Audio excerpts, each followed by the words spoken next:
দেশের 10 জেলার উপর দিয়ে আজ দুপুরের মধ্যেই কালবৈশাখী ধাঁচের ঝড়ো আবহাওয়ার আশঙ্কা জানিয়েছে আবহাওয়া অধিদপ্তর। বিশেষ করে রংপুর, দিনাজপুর, রাজশাহী, পাবনা, বগুড়া, টাঙ্গাইল, ময়মনসিংহ, ঢাকা, কুমিল্লা ও সিলেট অঞ্চলে ঘণ্টায় ৪৫ থেকে ৬০ কিলোমিটার বেগে ঝড়ো হাওয়া বয়ে যেতে পারে বলে সতর্ক করা হয়েছে।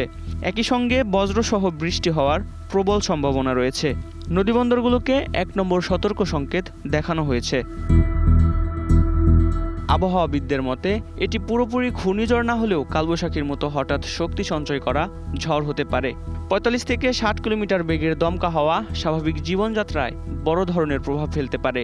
বিশেষ করে খোলা মাঠ, নদীপথ, নির্মাণাধীন ভবন কিংবা দুর্বল স্থাপনার জন্য এ ধরনের ঝড় ঝুঁকিপূর্ণ হয়ে ওঠে। বজ্রপাতের আশঙ্কা থাকায় কৃষক, জেলে ও খোলা জায়গায় থাকা মানুষকে বাড়তি সতর্ক থাকতে বলা হয়েছে।